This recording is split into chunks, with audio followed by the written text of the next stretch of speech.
I'm sitting here thinking like an average American, and I cannot understand how the other side thinks you're serving the American people by not having people come to work every day.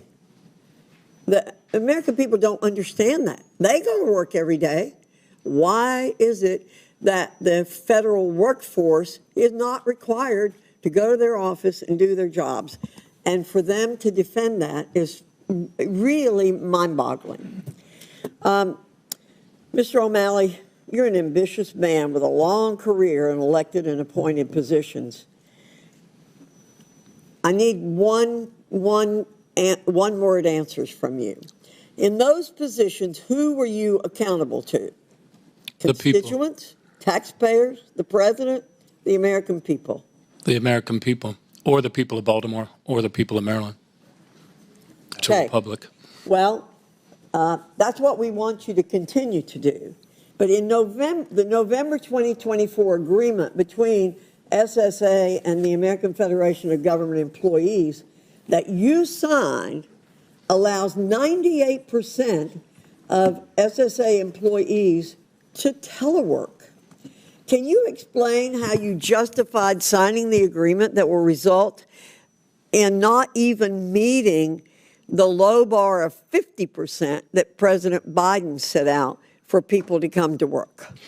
The eligibility of telework greatly preceded my arrival at the agency, Congresswoman. In fact, in the second term of President Obama's administration, he asked the agency to become leaders in the federal government in portable workloads. And I think we should all be grateful, because otherwise in the pandemic, those checks would have stopped. What my agreement did was to put into the agreement actually a dialing up of on-site presence. But you never even met the 50% threshold that President Biden put in place. You never met that. Well, and I think that is such a low bar.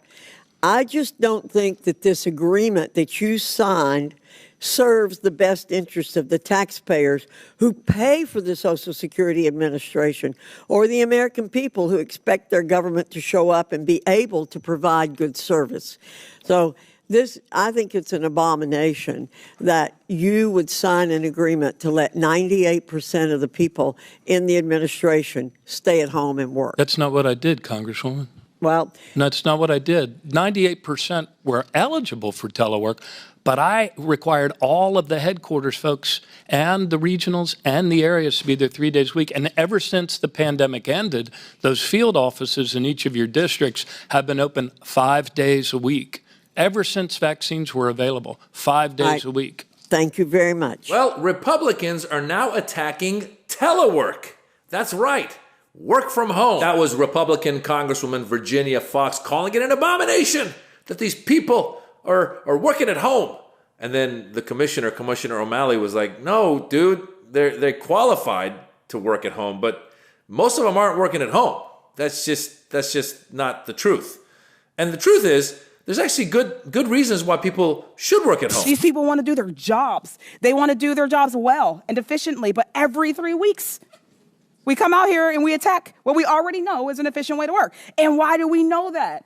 Because we've heard the testimony throughout all of the last Congress in this very committee, testimony that told us how work from home policies don't impact efficiency, how allowing telework attracts diverse, higher quality candidates and talent, how it makes it easier for our veterans and our military spouses and mothers and those with disabilities to work. We have already determined over and over and over and over again that these policies are better, not worse, more efficient, not less wasteful. And that was Democratic Congresswoman Summer Lee, showing you that working at home helps people that are single parents, they have disabilities, veterans. It can be helpful to have the option to work a few days at home. But Republicans aren't having none of it. Watch Nancy Mace. And you, a candidate to be chair of the Democrat Party, define what a woman is for me today. Madam, or can you define what a woman is? Oh, yes. What is a woman? You're going to ask me to define what a woman is? Yes, I am right now. Well, you just said you could. Explain yes, it to me. I'm talking to a woman right now, distinguished woman. What is a elected woman? Representative. What is a woman? I think you're kind of denigrating the purpose of this. What is hearing. it? You can't define what a woman is. All right. In an I'm effort to be married fair, to a woman. in an I effort have to be two fair and daughters who are unbiased, women. in an effort to be fair and unbiased, can you define what a man is for me? I have 2 sons that are men. Okay, that just took a really weird turn. How do we go from talking about working from home to then defining a man and a woman? Like, is Nancy Mace just going to make everything about defining a man and a woman? I don't know. It seems to be her modus operandi. But here's the real reason why Republicans want to stop federal workers from working at home. I think it's important to observe that this hearing is not just about telework and work from home policies. It is actually setting the stage for dismantling the federal workforce. How do we know this?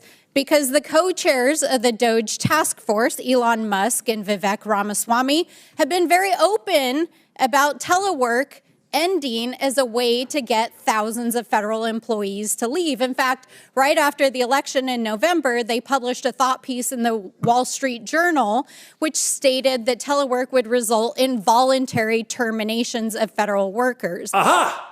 That's why Republicans don't want people working from home. Representative Melanie Stansbury just broke it down for us. It's a plan that was proposed by Vivek Ramaswamy and Elon Musk, saying that if we get rid of telework, a big portion of the federal employees will not want to come into work and they will quit, and all of a sudden that's how you get rid of them.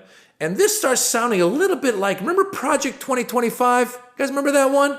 That was hot during the elections, and we were telling you, be careful, Project 2025, they want to implement a situation where they bring in federal workers that are all loyal to Don and have total loyalty, as opposed to federal workers who might have experience or are neutral, meaning that they're, different parties, Republican, Democrat, but they've been there for years and years. So basically what we're seeing now is one way to implement Project 2025 without saying they're implementing Project 2025. So they don't need to go and say, we fired all of these federal workers and then, hired people that we interviewed. And in the interview, we were like, will you do everything Donald Trump asks? And they were like, yeah. And we go, okay, you're hired.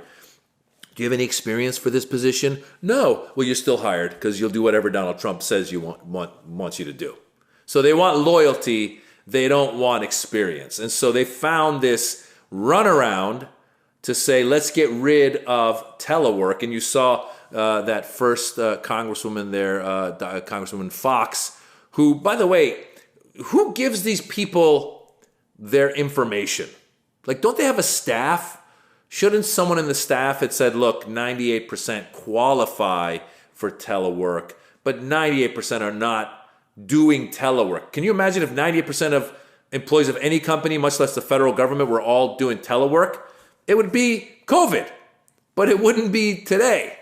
Today, people are going into offices, and like that commissioner said, some use days to stay at home, and it helps. I think what's happening is many of them probably go to the office once or twice a week at least, and then work from home the rest of the time. Which, as long as you're productive, then sure, why not?